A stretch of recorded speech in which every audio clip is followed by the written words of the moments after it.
Mon projet de vie, avoir une caravane et vivre dans le bas d'une colline.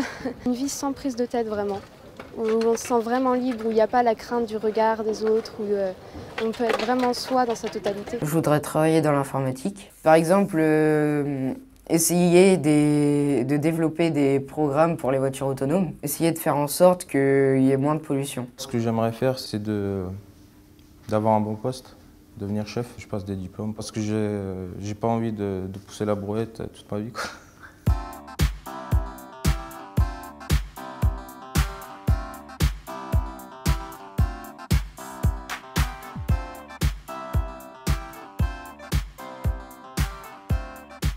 Le monde aujourd'hui, pour moi, c'est la zizanie, c'est n'importe quoi. Cafouillis, c'est un cafouillis total. La France fait aussi partie du cafouillis, mais peut-être qu'on est un peu moins dedans quand même que certains autres pays. Je suis en colère contre les gens qui dirigent parce que ils font pas les choses bien. C'est pas à nous de changer quelque chose parce qu'on peut rien faire, on n'a pas le pouvoir de le faire. Il y a plein de manifestations pour l'environnement, etc.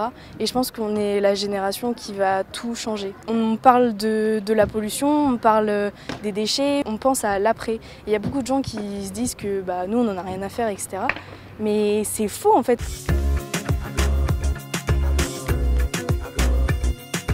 Vivre à la campagne, c'est à la fois un avantage et un inconvénient. Parce qu'on a moins de possibilités de se développer. Par exemple, si on veut construire son entreprise, monter son entreprise, il faut directement se diriger vers des grosses villes. Parce que par chez moi, il y a juste un boucher et puis c'est difficile de prendre sa place. Ça ne favorise pas le travail par chez nous. Un gros enjeu pour le Maine-et-Loire, c'est d'arriver à exister dans l'ombre un peu de la Loire-Atlantique, notamment de Nantes, qui est quand même très, très dynamique et qui attire beaucoup.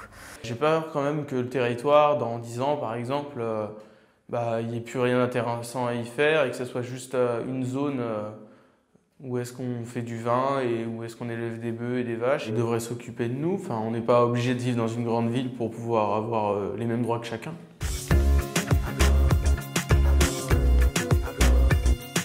Ce que je voudrais changer en priorité, c'est d'avoir plus de transports en commun aux alentours d'Angers pour pouvoir se déplacer plus facilement, faire ses études en centre-ville ou même y venir travailler. On nous parle d'augmenter le prix de l'essence, mais on ne nous met pas des bus. Je ne sais pas si vous êtes déjà allé en Suède, mais la Suède c'est très bien desservi, il y a des bus toutes les 5 minutes.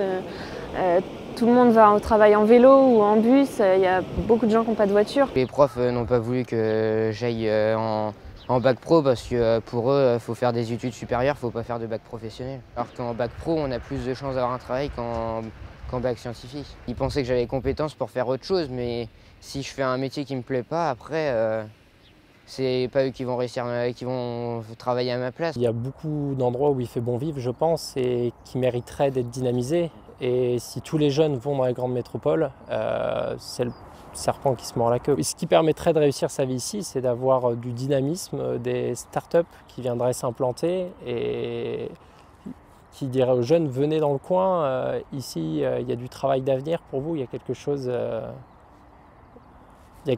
faire. Je pense que les entreprises devraient inviter les jeunes à passer du temps dans leur entreprise, leur faire découvrir. Ça serait intéressant parce que si on ne le fait pas, les jeunes ne vont pas venir d'eux-mêmes, ils vont abandonner et se dire que tout est perdu et qu'ils ne vont jamais trouver de travail. Plus on se sent impliqué dans un projet, plus on se sent écouté et entendu, je pense plus on a envie de bien faire aussi et d'agir dans le bon sens. Donc si on implique les jeunes et qu'on les interroge pour savoir ce qu'ils attendent d'un aménagement du territoire qui leur corresponde ou qui leur plaise, ça permettra sûrement que ces aménagements-là, par la suite, soient vraiment utiles.